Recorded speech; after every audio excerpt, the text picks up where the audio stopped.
56.51 is another famous sutta. Then the Blessed One took up a little bit of soil in his fingernail and addressed the monks. Buddha took the soil on his fingernail like that, at the tip of his fingernail, just holding up a bit like that. Monks, what do you think which is more, the little bit of soil that I have taken up in my fingernail or this great earth? And they said, Venerable Sir, that great earth is more. The little bit of soil that the Blessed One has taken up in his fingernail is trifling. Compared to the great earth, that little bit of soil is not calculable, does not bear comparison, does not amount even to a fraction.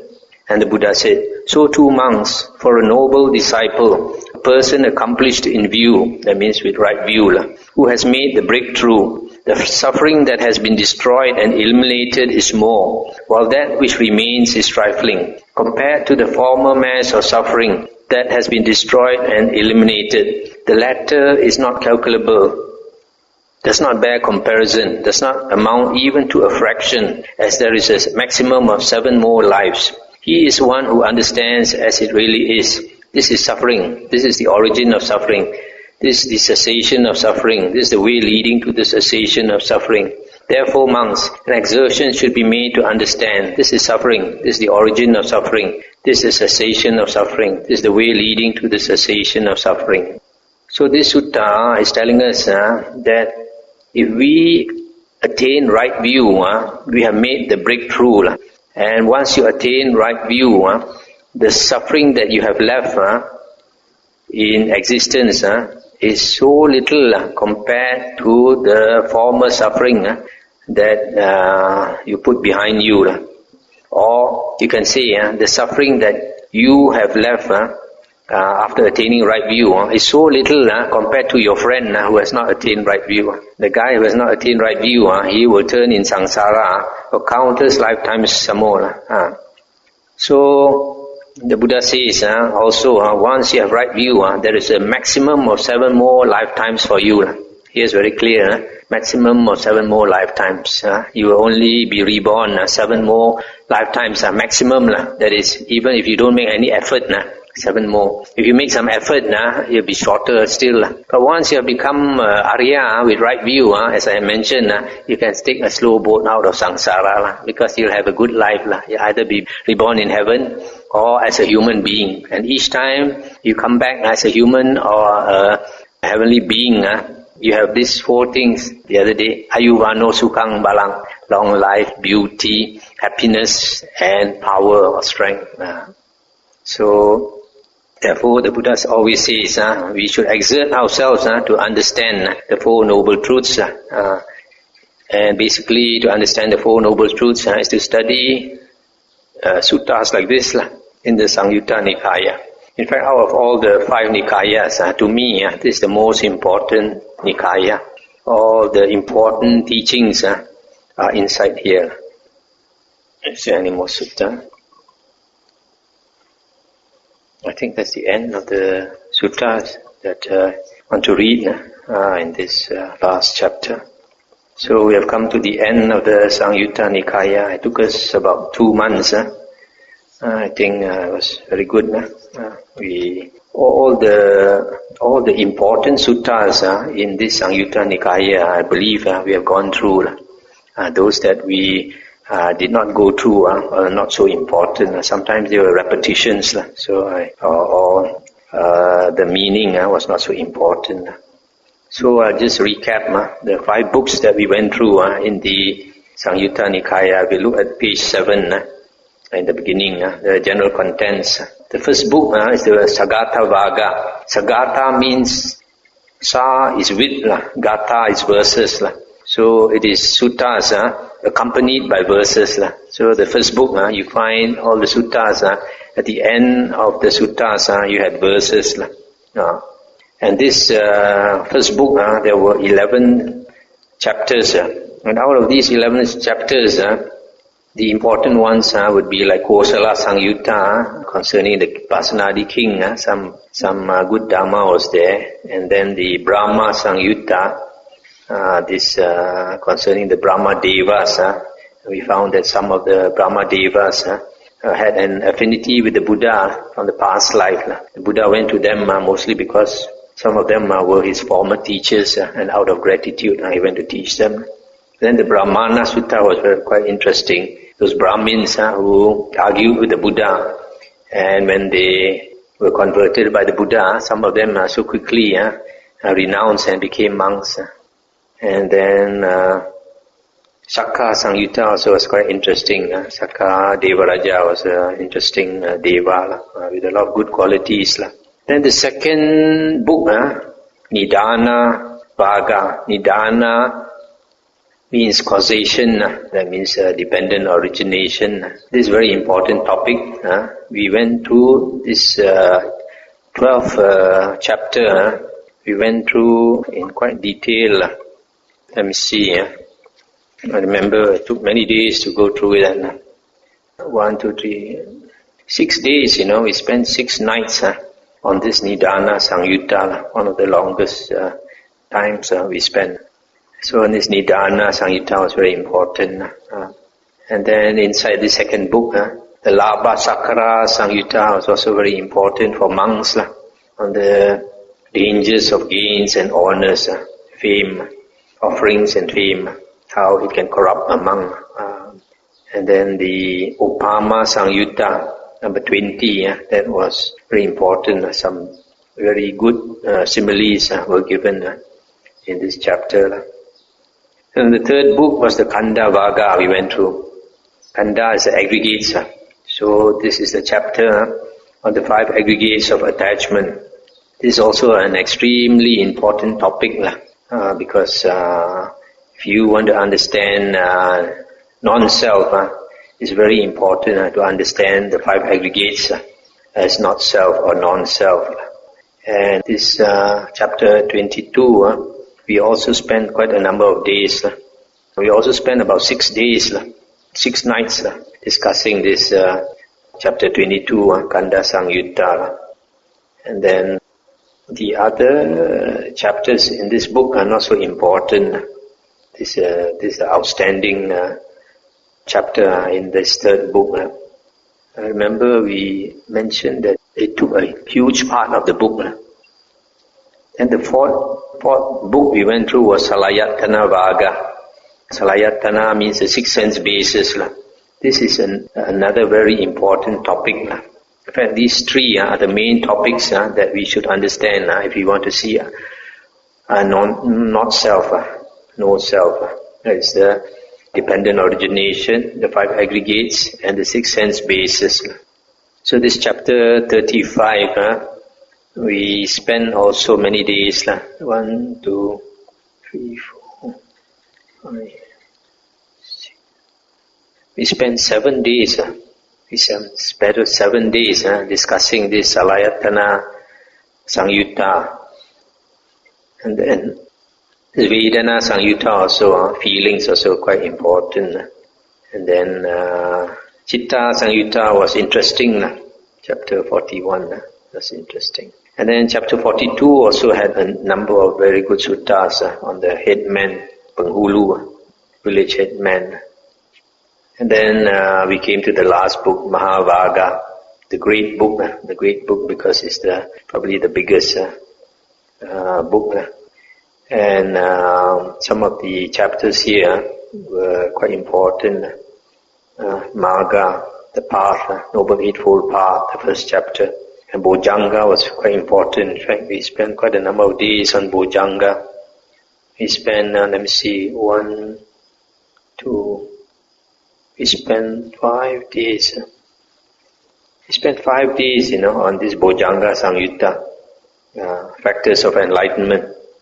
That's a very important topic. The other important topic in this book, this last book, was the Satipatthana. Satipatthana, we spent 3 days on the Satipatthana. And then this Satipatthana, the suttas here, if you study the suttas in this Satipatthana Samyutta, you will understand Satipatthana much better than if you study the Satipatthana Sutta itself. Satipatthana Sutta just tells you the objects of meditation, but the meaning of Satipatthana, how to practice Satipatthana is all found in this Satipatthana Samyutta. And the Indriya Samyutta was another important chapter. And then the Anapanasati Samyutta 54 and Sotapatti Samyutta on stream entry. All these were important. So I hope later you will, after our two ladies here are doing a lot of good work, editing our talks, so later we will make into MP3s, maybe probably two MP3s, and then we'll make it for free distribution. So you can get a copy and then you slowly listen to them again and again. You have to listen many times, and then slowly all the pieces fall into place, because all these suttas are connected. They're connected. So you have to see it from different suttas, explain it from different angles. And if you can listen to the Dhamma talk together with your book, you refer to your book. Anytime you can pause and look at the book. You'll understand better. If there's anything later, if you want to clarify, you can always contact me again. So we stop here for tonight, and then we can have some discussion.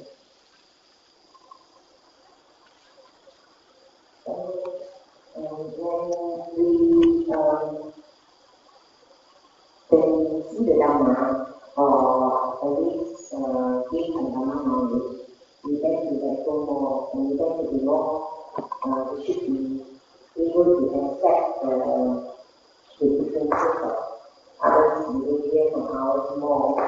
But on the other hand, for example, we have Vihara, though we have this tolerance of other people, but some people behaving not in a beneficial way to the Vihara. We still, how do we handle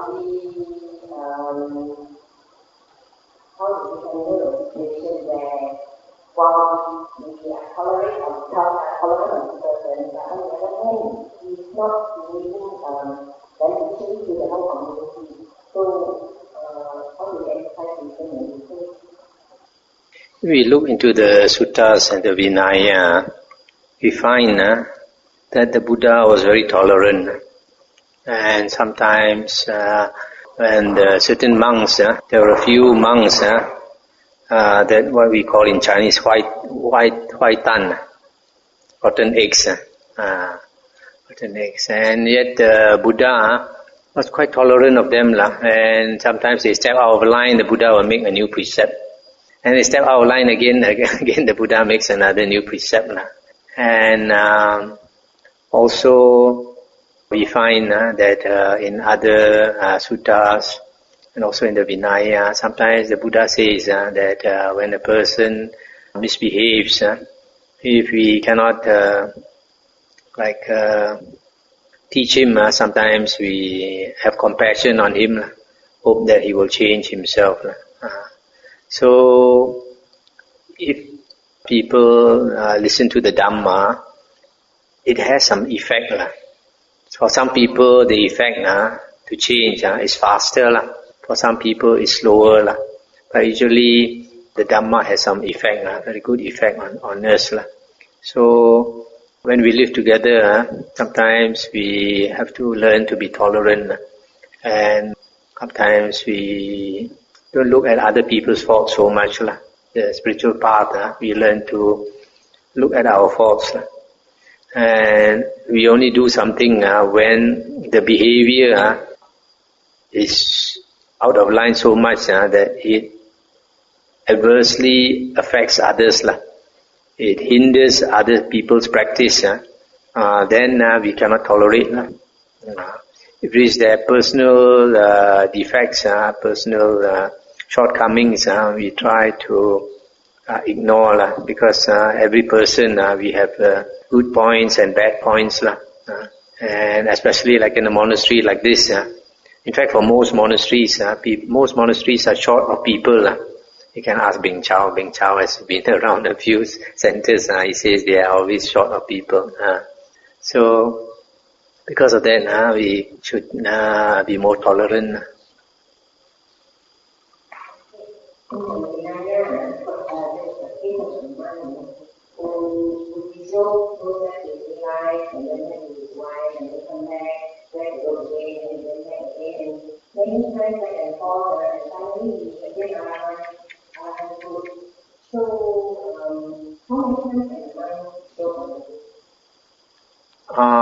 In the Buddha's Vinaya, there is no fixed number of times. There's no fixed number of times, and it's only up to the preceptor whether the preceptor wants to accept him or not. If he can find a preceptor who's willing to accept him, then it's okay. But in Mahayana teachings, they have a limit, seven times or something like that, and that is from the external sect. In India, because we've seen in our Vinaya books, the Buddha mentioned that in the external sects, they have this figure of 7. For example, external sect ascetics, when they go on alms round, they go 7 houses. They're not supposed to go more than 7 houses. But this is not the Buddhist practice. The Buddha allowed monks to go as many times as they wanted, as they needed.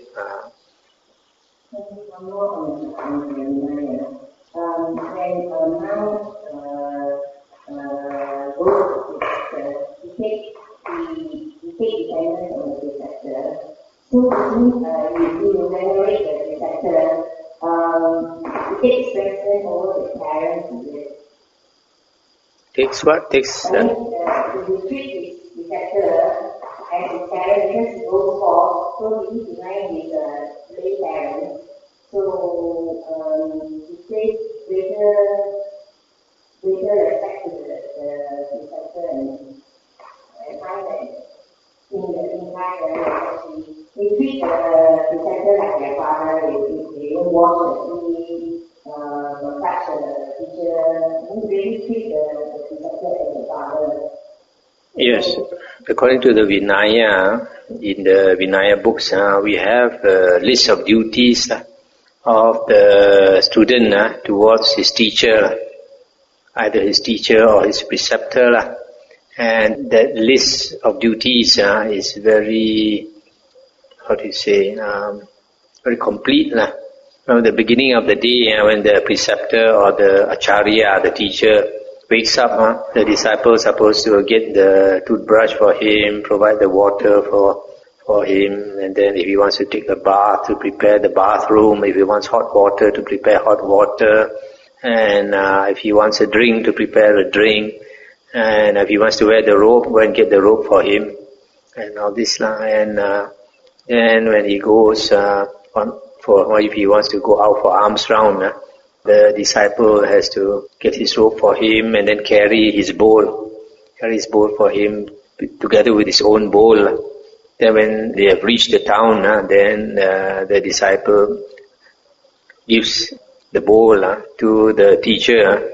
Then after alms round, the disciple will carry his own bowl and the teacher's bowl again.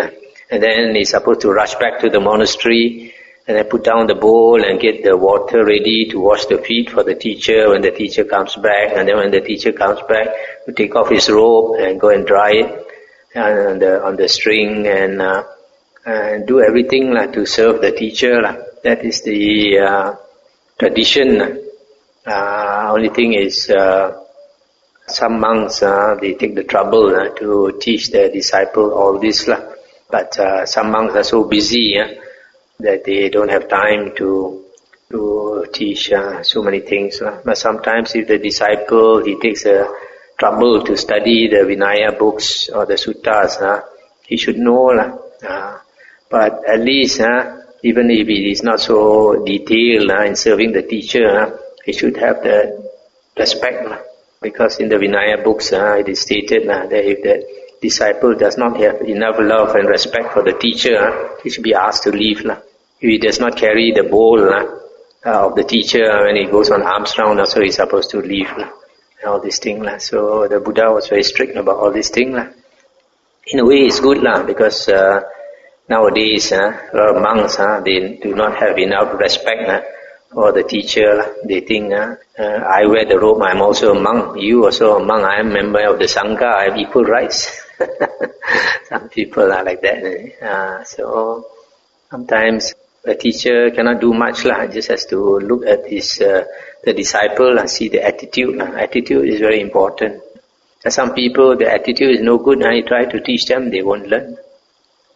Then as I mentioned before, any monk wearing the robe, he should realize karma vipaka, how you treat your teacher and senior monks. Next time, in a few years' time, this karma vipaka will come back to you. You get the same treatment. So we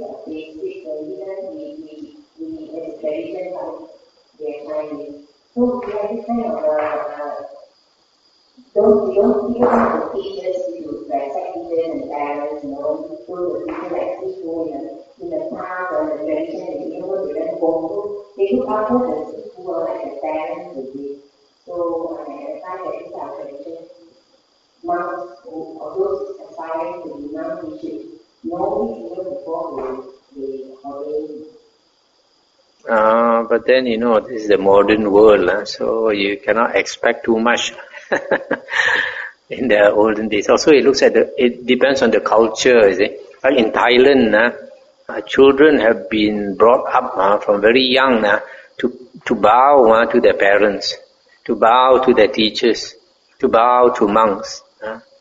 Like last time when I lived in Thailand, we go to the village on alms round, And then these villagers, they see us coming from the distance, they quickly tell their children, Prak ma liao, to tell the children, the Prak is monk ma liao, lei jo then ask them to come, and why Prak, pay respect And these children are very small, very small children, they encouraged to go and tak bat to offer food So that's why I keep my bow strap. You notice my bow strap is very long because you have to bend down to the small girl offer you food. They have to bend very low, so you have a long strap, easier to bend. So it's the tradition.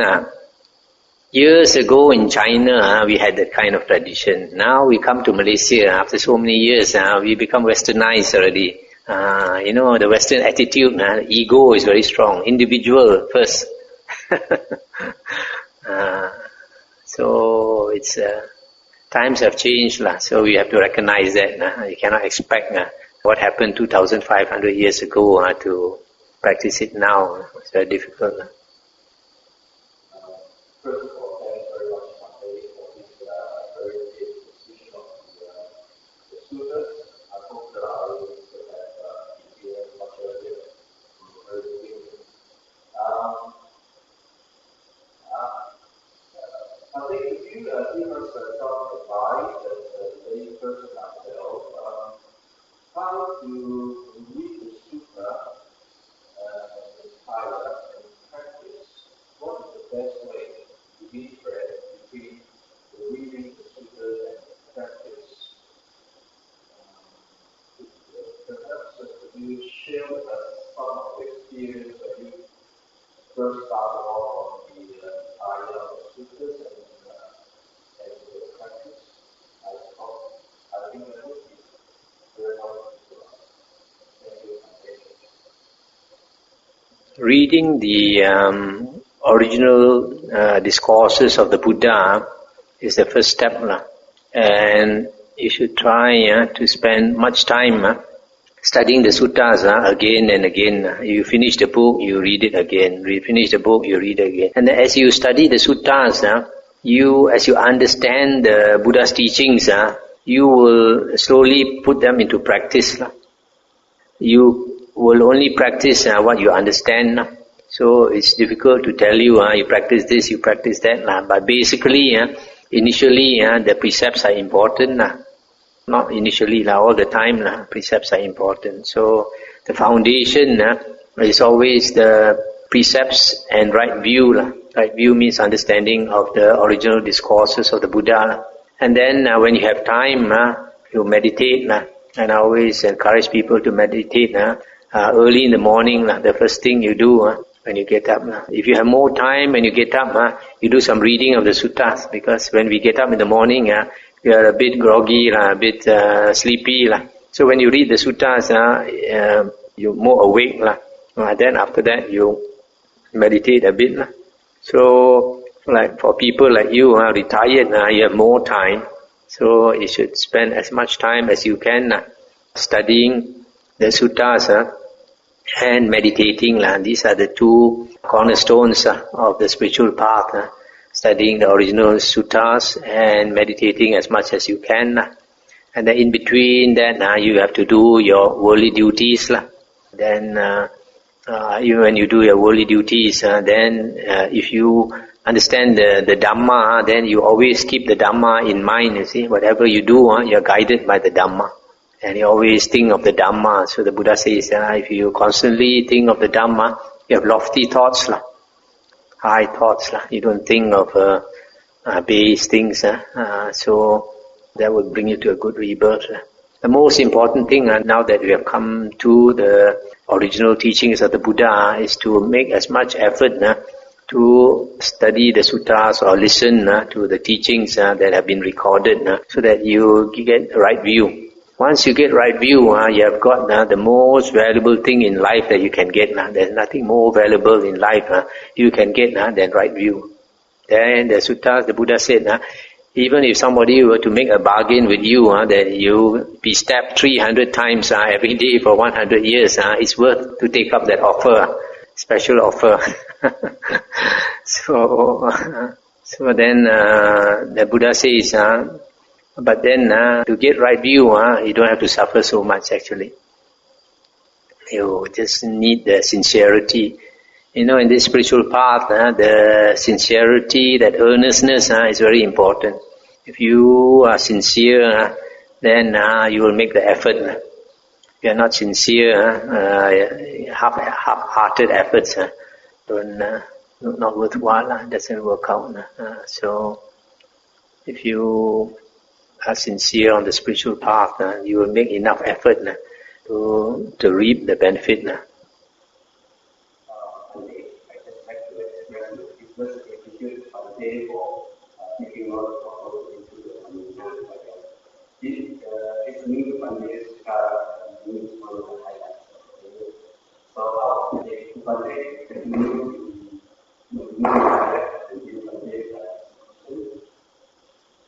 Yeah, tomorrow I can start on the Majjhima Nikaya, but only be about a week. And Suling has suggested that most of you be interviewed and give your comments, because we are going to make this into this video, part of the video. So you can think what you want to say, and then after that you can Brother Sampano can record. Any other thing? Something is not aware that human life is very precious and it's very difficult to get human, to be born as human. We read in the Sutta also that when Deva's lifetime is up, some other Devas admonish Deva to take human rebirth so that they should be reborn again into having a Deva world in the future. So one thing I would like to know whether a Deva can bring themselves to be reborn as a human? I think the Devas are having psychic power. There are certain things that they know. So they probably know that their karma is good enough after enjoying the Deva or Devi lifespan that they will be reborn in the human realm. And it appears like some of them can even choose the rebirth where they want to be reborn, into which family. But I guess not for all of them. Those with very good karma. But some devas, like it was mentioned in one of the suttas, like this, what's his name, Sambara or something, he used to play around with his mantra, I think. And after he died, he was reborn in hell. So that's why, that's one sutta, if you remember, Sacca-samyutta wanted to learn that mantra. And then Vipachiti told him to wait and he'll consult the other asuras. And after a few days, he told Sacca-samyutta, I said, I think you better don't learn that mantra. This Sambara, after fooling around with that mantra, now is in hell. So nowadays a lot of people, they like to use mantras. It's very dangerous. Mantras are words of power. I always say in Hokkien, 做降頭還是用照，嘅降頭還是用照，做降頭又係用咒，改降頭又係用咒。Understand? You understand the meaning of 咒? Mantras apparently came from the Devas, and it was learned by the Brahmins. The early Brahmins, they were ascetics, and they cultivated until they had psychic power, so they could communicate with the Devas, and probably from there they learned the mantras. And because the mantras were very powerful, they kept it a secret. They refused to divulge it to other castes. But slowly, because of monetary gains, they slowly it came out, and so other people also practice it. But it's very dangerous. This world, nothing is free. Make use of certain powers, later you have to pay for it. Mantras are not the Buddha's teaching. The Buddha mentioned in one of our suttas that many lifetimes ago, he learned mantras and he taught mantras. And now in this last lifetime, he teaches the way of wisdom. He doesn't teach the way of mantras.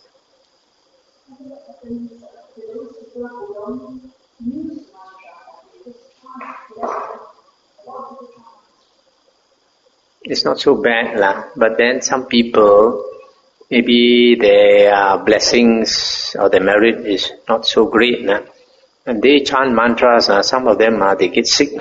I've come across some people, they tell me, so they stop.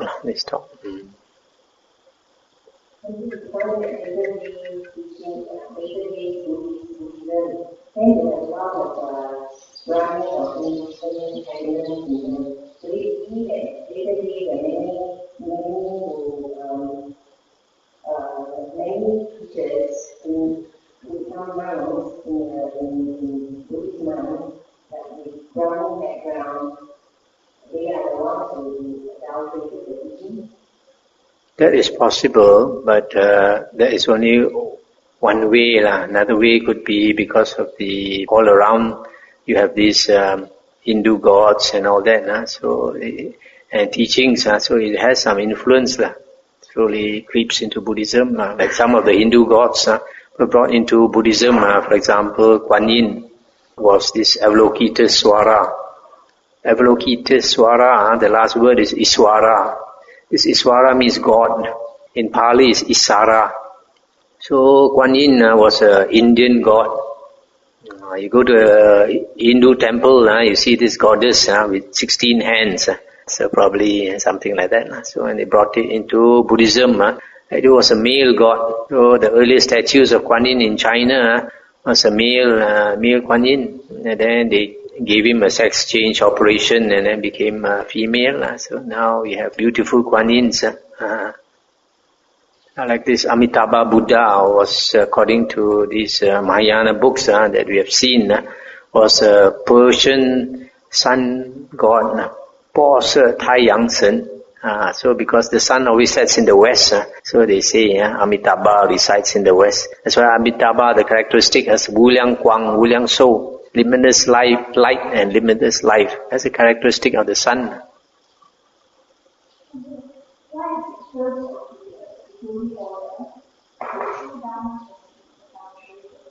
Say again.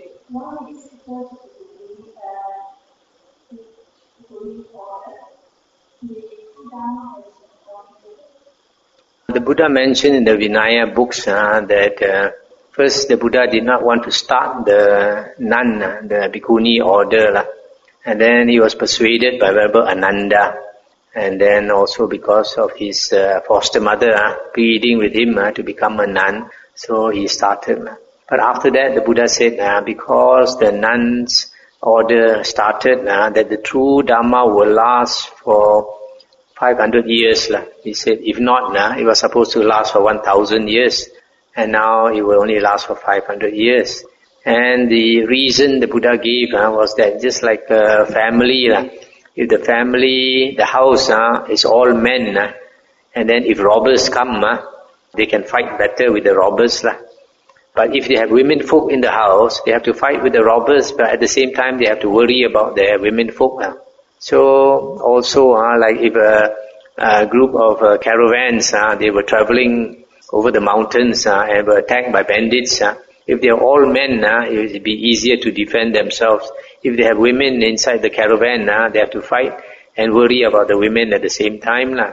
So in the same way, once you have nuns, then the monks, in a way, have to look after the nuns, because the nuns cannot live alone. When the nuns live alone, it was the experience that many of them were assaulted and raped and all that. So the Buddha stopped them from going to the forest alone and all that.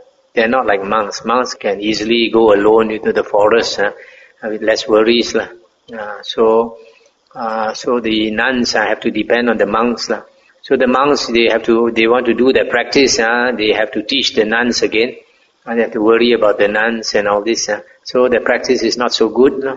That's one reason. Also, another reason is that why the true Dhamma deteriorate. Buddha said that inside the Sangha itself, foolish men arise. And these foolish men, they adulterate the Dhamma by writing new books. So the Buddha warned in the Upama Samyutta, I think 20.7 later, that monks will not want to listen to the original Buddha's suttas. Instead, they want to listen to the words of disciples. That means later writings, like the Mahayana Sutras, the Abhidhamma, the commentaries, the Visuddhimagga, Jataka stories, all this. These Jataka stories are so childish, and yet people think, some people accept them to be true. How can animals talk? It's because of the Jataka stories that they create this concept of parami, that the Buddha cultivated paramis over a long period of time. But this word parami was never mentioned by the Buddha in the original discourses. Buddha doesn't even know the word parami, and the Buddha also never heard of the word parami. So, if you look into the stories about the paramis, how the Buddha cultivated the paramis, some of them contradict the Dhamma. For example, the Vesantara Jataka, the story of how the Buddha, to perfect his giving parami, he gave away his wife and 2 children to a heartless beggar whom he knew was going to beat them. And then, in spite of knowing that this heartless beggar is going to torture his children and his wife, he gave away the wife and children. This contradicts the Dhamma. The Buddha says a wise person's charity should not harm yourself, should not harm others. Right? So when he gives away his wife to this beggar, he harms them, he harms himself. So other things like in the Jatakas, I mentioned that a long time ago our Bodhisattva was born as a rabbit, and then he saw this hunter hunting the whole day in the forest, could not shoot any animal. So at night the hunter was boiling the water and he was very hungry and nothing to eat. And this Bodhisattva, this rabbit, in order to perfect his dana, his charity, parami, he jumped into the boiling water, committed suicide for the hunter to eat. This is a very silly story. And then also like this story of the Bodhisattva, a long time ago, he was born as a human being. One day in the forest, from the top of the hill, he saw this tigress was hungry. So because the tigress was so hungry, it had no milk to give its cubs. So if the cubs would die. So this Bodhisattva, he jumped from the top of the hills, committed suicide to feed the tigress. This type of story, people are impressed, but it's really silly stories if you really think about it. And it contradicts the Dhamma. The Buddha says that a good man's or a wise man's charity must not harm himself or harm others. So okay, we'll stop here for tonight.